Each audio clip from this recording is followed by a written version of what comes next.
Hey guys, how are we doing? This is for my YouTube channel, or for YouTube in general. You probably won't see this anywhere else unless you see it on anything not TikTok, because I made a separate video for TikTok about this. But I wanted to address and announce, I don't even know, some people may see this and remember, some people may have no fucking idea what the hell I'm talking about.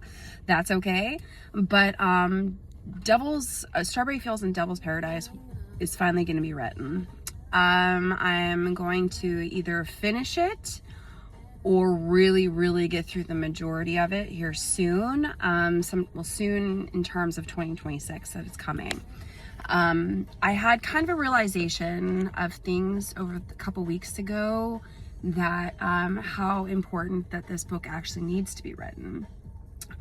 Because now I'm not coming from a place of pain. I'm coming from a place with a healed heart. There'll be a lot of emotions attached to it because I would be dead inside if I didn't, but I just want the world to know that when they actually read this book, that it is a true story, but all the names, everybody's name is going to be completely changed. Where it happened is not, you're not going to know unless you know, unless you were there. Because it's just the right thing to do to kind of not put people on blast. That's not why I'm doing this book.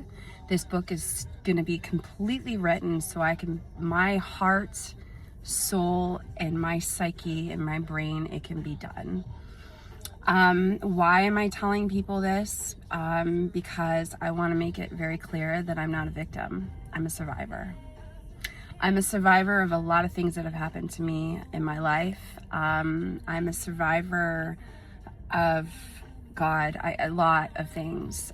If you know me, then you would know that before I even turned 18, I lost literally a football team of people before I even turned 18. And then life kind of carried, and I'm not getting into all of that stuff. You know, this book is seriously going to start either a year before I even step foot where I step foot. So, and why do I need to talk about this is because it's the awareness of coming from a place that I came from. You know, I had traveled, I was a little seasoned before I got there. But the one thing that I think that caused the most trauma was people who I thought that were close to me hurt me the most.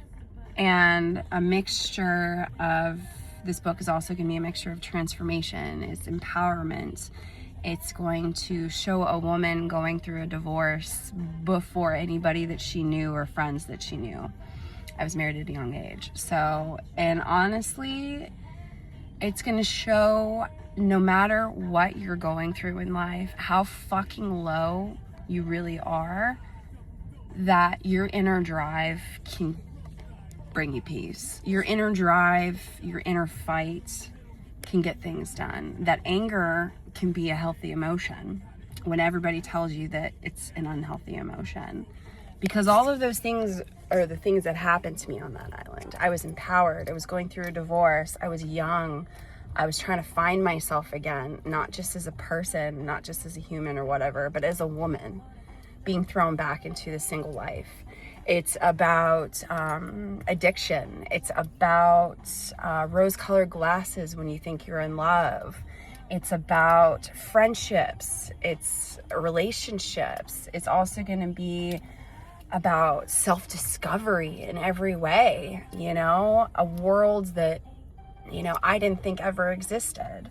I was never a naive person, but I'm a ridiculously open-minded person. So yeah. That's why it is called Strawberry Fields in Devil's Paradise, because the illusion of seeing beautiful things is an illusion without perspective.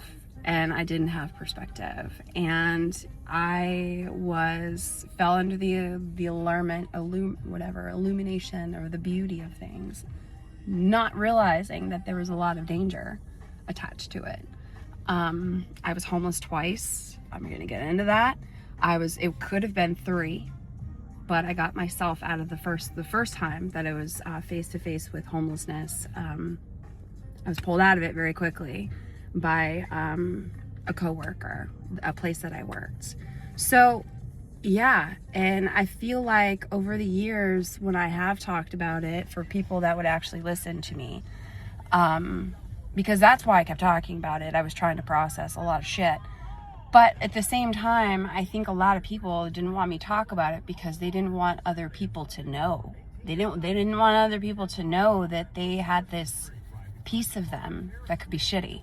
So, yeah, anyways, I don't want to give too much shit away because this book, regardless of everything, the anger, all that stuff, I have no regrets. Not one.